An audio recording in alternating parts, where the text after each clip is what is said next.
Sí, Fernando. Fernando, editor de Política de la Gaceta. Hola, ¿cómo están? Buenas noches. No sé si se escucha bien al fondo.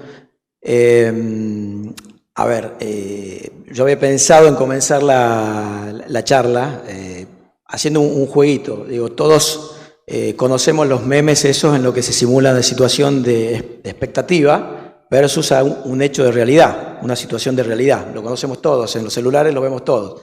Es un momento en el que uno piensa que es Lionel Messi y en realidad es Fernando Stanich disfrazado de futbolista de Atlético Tucumán un lunes a la siesta con los amigos. Bueno, me parece que la dirigencia política está tomando ese meme para resumir lo que es este proceso electoral que estamos viviendo. ¿Y por qué utilizo esa imagen del meme o esa síntesis del meme? Porque todos están mirando el espejo de 2021 para traspolar esa imagen y decir, esa es la realidad o esa es la imagen que me va a devolver el espejo en esta elección. La pregunta es, ¿realmente ese espejo me va a devolver esa imagen de hace 2 años en Tucumán? Antes de responderla, me parece que hay que analizar por lo menos 3 cuestiones. Yo doy los títulos, como buen periodista doy primero los títulos y después los desarrollo, que tengo formateada la cabeza, ya discúlpenme. Uno es lo que votamos en 2021 en Tucumán. Fue una elección de mitad de mandato, legislativa nacional, y dejo ahí. El segundo tema es el sistema de votación.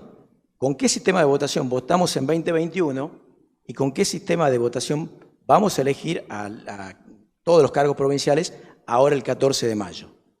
Son muy diferentes. Y el tercero es la circunstancia y la coyuntura política de Tucumán hace 2 años y la situación y la coyuntura política de la provincia hoy, a un mes de las elecciones. Desarrollo los 3 temas. El primero, ¿qué votamos en 2021? Senadores y diputados. Renovamos la mitad del Congreso de las bancas que le corresponden a Tucumán en el Congreso de la Nación y senadores. Digo, ¿estaba en juego el interés de los miles y miles de dirigentes que viven de la política, de los recursos políticos que están vinculados a la política? Claramente no. Claramente no estaba en juego eso, ni tampoco estaba en juego el futuro político de ningún dirigente o candidato. Lo que había en ese momento era una instalación, proyecciones políticas de determinados referentes de una u otra agrupación, pensando en esta elección, en la de ahora. Hace 2 años, Germán Alfaro, Roberto Sánchez, Osvaldo Jaldo y Juan Mansur estaban pensando en esta elección. Entonces, lo que había era una proyección política, instalación política, medición de fuerzas, y el resultado fue ese, claramente. Jaldo no fue pisado electoralmente por Mansur en esa elección, es hoy el candidato a gobernador del oficialismo. Roberto Sánchez venció en la interna de Juntos por el Cambio, o la categoría de diputados obtuvo más votos que en la categoría de senador de Germán Alfaro, y es hoy el candidato de Juntos por el Cambio. Primer punto, entonces, que no estaba en juego el futuro de nadie, sino una proyección política a hoy. El segundo punto que decía era el sistema de votación. En una elección nacional se vota con lista sábana y sistema DONT para la distribución de los cargos. En Tucumán vamos a votar por 5ª vez con el sistema de acople. Este sistema de acople, repasemos desde 2007, que se puso en vigencia, mantiene al oficialismo en una línea de flotación de más o menos el 50% de los votos. Puede bajar un poquito, puede subir un poquito según la circunstancia, pero la línea de flotación es esa, 50% de los votos. Ahora, ¿por qué se llega al 50% de los votos? Correlativo con lo que decía recién, está en juego el futuro de miles y miles de una masa política, que integran una masa política que ahora tienen que determinar de qué van a comer, de qué van a vivir los próximos 4 u 8 años. Entonces, con un sistema de votación como el acople, que favorece, que potencia, que es permisivo a quien tiene el dominio político y a quien tiene el poder económico, porque eso es lo que hace el acople, fomentar que quien tiene el poder político, el poder económico, esa conjunción de factores, tenga mayores probabilidades de vencer en la elección. Y si no, veamos lo que es este ejemplo del cierre de listas de ayer. ¿Cuántos acoples lleva el Frente de Todos? 61 acuerdos de acople hizo con partidos políticos. Va a haber miles de combinaciones de acople en cada cuarto oscuro. Juntos por el Cambio, ¿cuántos acoples lleva? Poco menos de 20, entre 15 y 20, no está claro todavía. Ahora, son las dos fuerzas políticas en Tucumán que tienen estructura instalada en administraciones públicas, municipalidades, Casa de Gobierno, legislatura y consejos deliberantes.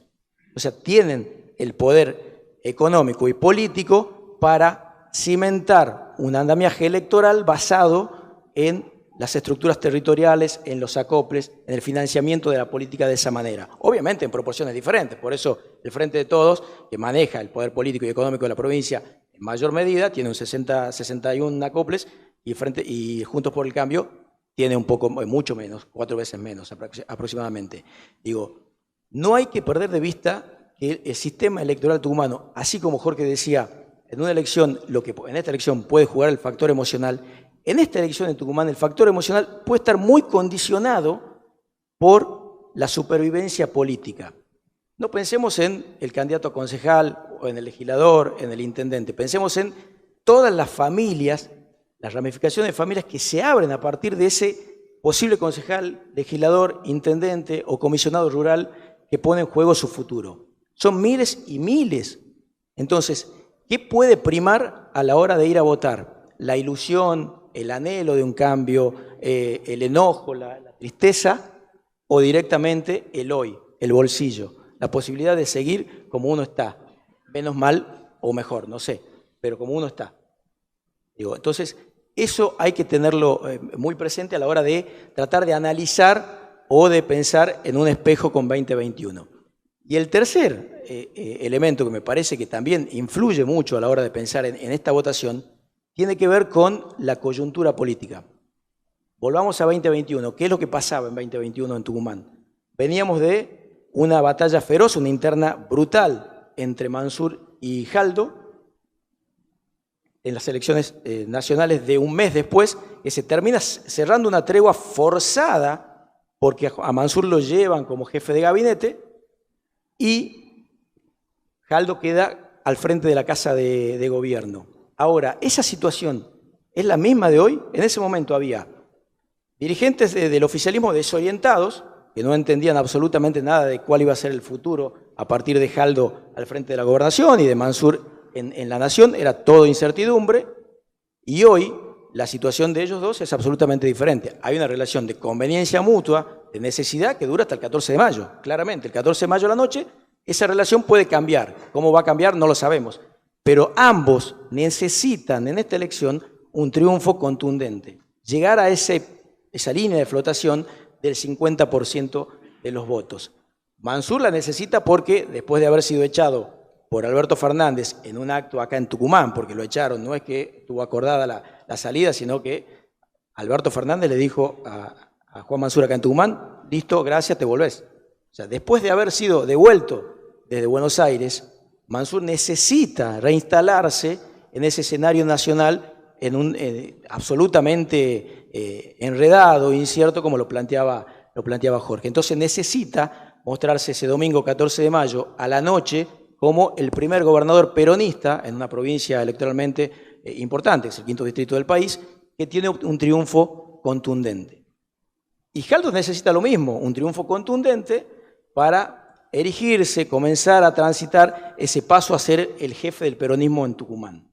O sea que los dos necesitan lo mismo por cuestiones absolutamente diferentes, pero hasta el 14 de mayo se necesitan. ¿Qué pasa en Juntos por el Cambio? Recordemos lo que pasaba hace 2 años. Roberto Sánchez y Germán Alfaro estaban pulseando entre ellos para ver quién era el líder de la oposición en ese momento. Estuvieron a 2 puntos del oficialismo en una elección de mitad de mandato legislativa nacional que tenía todos otros condimentos. Ahora, resulta esa interna, porque Roberto Sánchez es hoy el candidato a gobernador. Le conviene a Germán Alfaro, que es su socio político, que Roberto Sánchez obtenga muchos votos como candidato a gobernador. Pregunto, ¿le conviene? Bueno, suponiendo que él pretenda seguir siendo un referente opositor importante para los próximos años en Tucumán. ¿Qué es lo que necesita? Pensando en lo suyo, en su interés, en su futuro político.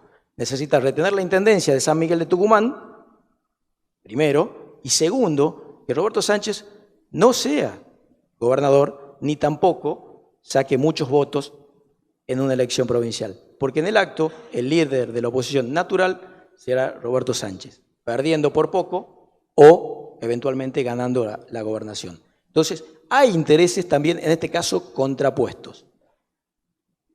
Dicho todo esto, ¿es posible entonces pensar en ese espejo y tener la idea de que la imagen va a ser exactamente la misma que la de 2021? Y la conclusión a la que llego yo es que no, que hay un montón de factores, de situaciones que van variando y que en esta elección particularmente van a influir muchísimo. Ahora, hay otra cuestión que también es cierta, hay un desencanto, hay un factor de tristeza, un factor de resignación, un factor que hasta los mismos dirigentes, tanto del oficialismo como de la oposición, lo plantean, que es difícil manejarse hoy con la gente justamente por esas situaciones de desencanto y de tristeza. Eso puede llegar a influir también en algún punto, es el factor emocional. Ahora, ¿cuánto puede llegar a influir para romper este sistema de acoples que de alguna manera sirve para mantener el status quo de la política? Bueno, esa es la gran pregunta que sabremos después del 14 de mayo. Un solo ejemplo. ¿Cuántos dirigentes, candidatos importantes, referentes, legisladores, intendentes, que desistieron en esas últimas semanas de competir el 14 de mayo? ¿Por qué lo hicieron? Porque el sistema de acople los expulsa, el sistema de acople los excluye. O sea, eran dirigentes que estaban con un candidato y que de repente venía otro candidato con mayor poder económico del mismo espacio político o de la oposición y se lo robaba. Es decir, a ese nivel de clientelismo, de andamiaje y de entramado electoral se ha llegado en Tucumán y que fomenta obviamente el sistema de acople. Entonces, la duda es, ¿el espejo de 2021 sirve para 2023? Me parece que hay que mirarlo con mucho, pero con mucho detenimiento y con muchas, pero muchas reservas. Muchas gracias.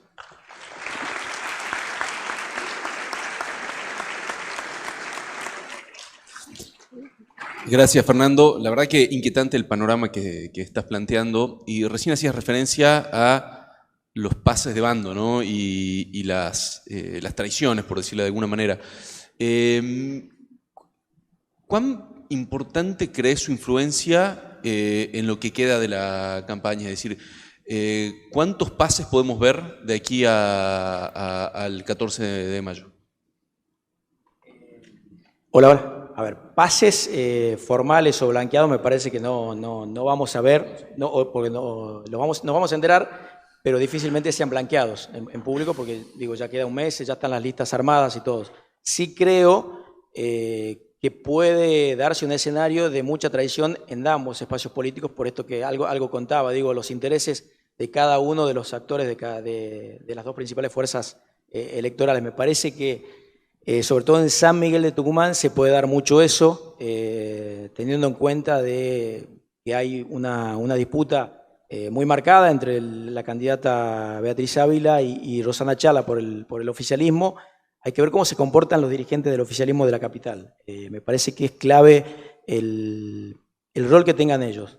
Les conviene a los dirigentes de la capital del peronismo, ¿no? Están acostumbrados a hacer oposición, a que la Casa de Gobierno, para contrarrestar el poder de la municipalidad, tenga que darles recursos, cuadrillas de operarios, plata para trabajar en los diferentes barrios y hacer política. ¿Les conviene entonces que el peronismo gane la intendencia de San Miguel de Tucumán? Ellos te dicen que no. No es un análisis mío. Ellos te dicen que no les conviene, porque se les termina lo que es hoy la posibilidad de negociar con la Casa de Gobierno un montón de beneficios para hacer política dentro de la estructura del Estado. ¿Vos en ese sentido ves que la batalla por la lucha por la capital va a ser definitoria en todo este juego? Sí, claramente es la batalla. ¿Por qué es la batalla? La Casa de Gobierno, Mansur y Jaldo necesitan o pretenden ofrendarle al peronismo nacional, sea quien esté a cargo, necesitan ofrendarle, quieren darle una derrota de todos los dirigentes de Juntos por el Cambio que se involucraron en la definición de la candidatura en Tucumán. Horacio Rodríguez Larreta, Patricia Bullrich, Mauricio Macri. ¿Qué mejor ofrenda para ese peronismo nacional que una derrota en una ciudad que hoy gobierna Juntos por el Cambio? Ahora es difícil, claro. Sí, claro, por supuesto. Un apunte sobre lo que decía Fernando, porque es una parte muy interesante del aprendizaje de ver la política en todo el país, es este. Mi viejo, que fundó la consultora que hoy yo dirijo, que tenía como mucho tránsito por la política, me decía siempre lo mismo: flaco, el poder es cartón pintado, es una escenografía. Si aparece alguien que lo empuje, se cae. Para que cambie una provincia como Tucumán o cualquier poder consolidado, con estilo feudal y demás, se tienen que dar dos condiciones: la ofensa de la opinión pública y alguien que le dé los huevos o los ovarios para plantarse enfrente, para empujar la escenografía. La gente no se va de un lugar donde está mal a ningún lado, se va a un lugar donde da la sensación de que es posible estar mejor. En la mayor parte de los lugares donde hay estructuras feudales, hay oposiciones que se dedican a una masturbación intelectual que no tiene ningún sentido. Entonces no hay nadie que se plante enfrente.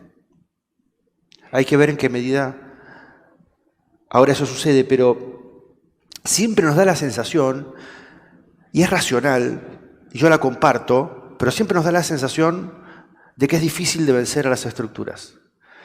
Y nunca se desfeudaliza el país por completo, pero siempre se cae un pedacito de mampostería. Porque un día pierden los Romero Félix en Corrientes y nadie lo creía. Porque un día se van los Sadi. Porque un día pierden los Rovira en Misiones. Porque un día pierden los Quindimil. Porque un día pierden los Alac en La Plata. Porque un día pierden los Otacé en Merlo. Y todos daban la sensación de que tenían una poronga política enorme. Y sin embargo pasa. Vamos a ver en qué medida, ¿no? Los tucumanos se animan. Hay elecciones este fin de semana, el domingo, en Neuquén y Río Negro. Sí.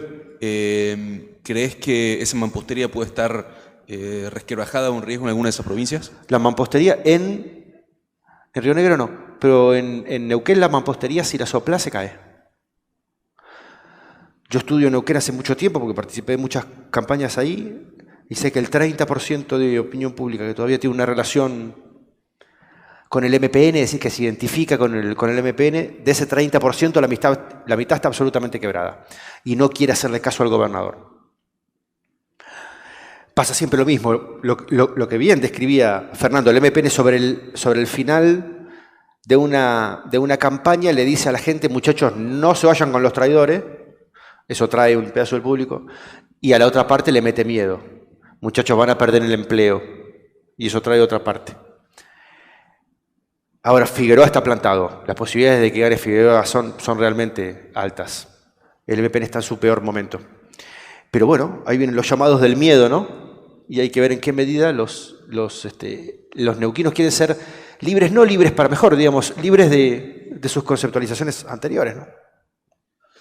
Bueno, les agradecemos a Jorge y a Fernando y a todos ustedes por habernos acompañado en este panel. Los invitamos a tomar un café y en 15 minutos seguimos con más invitados. Gracias, Jorge. Gracias, Fernando.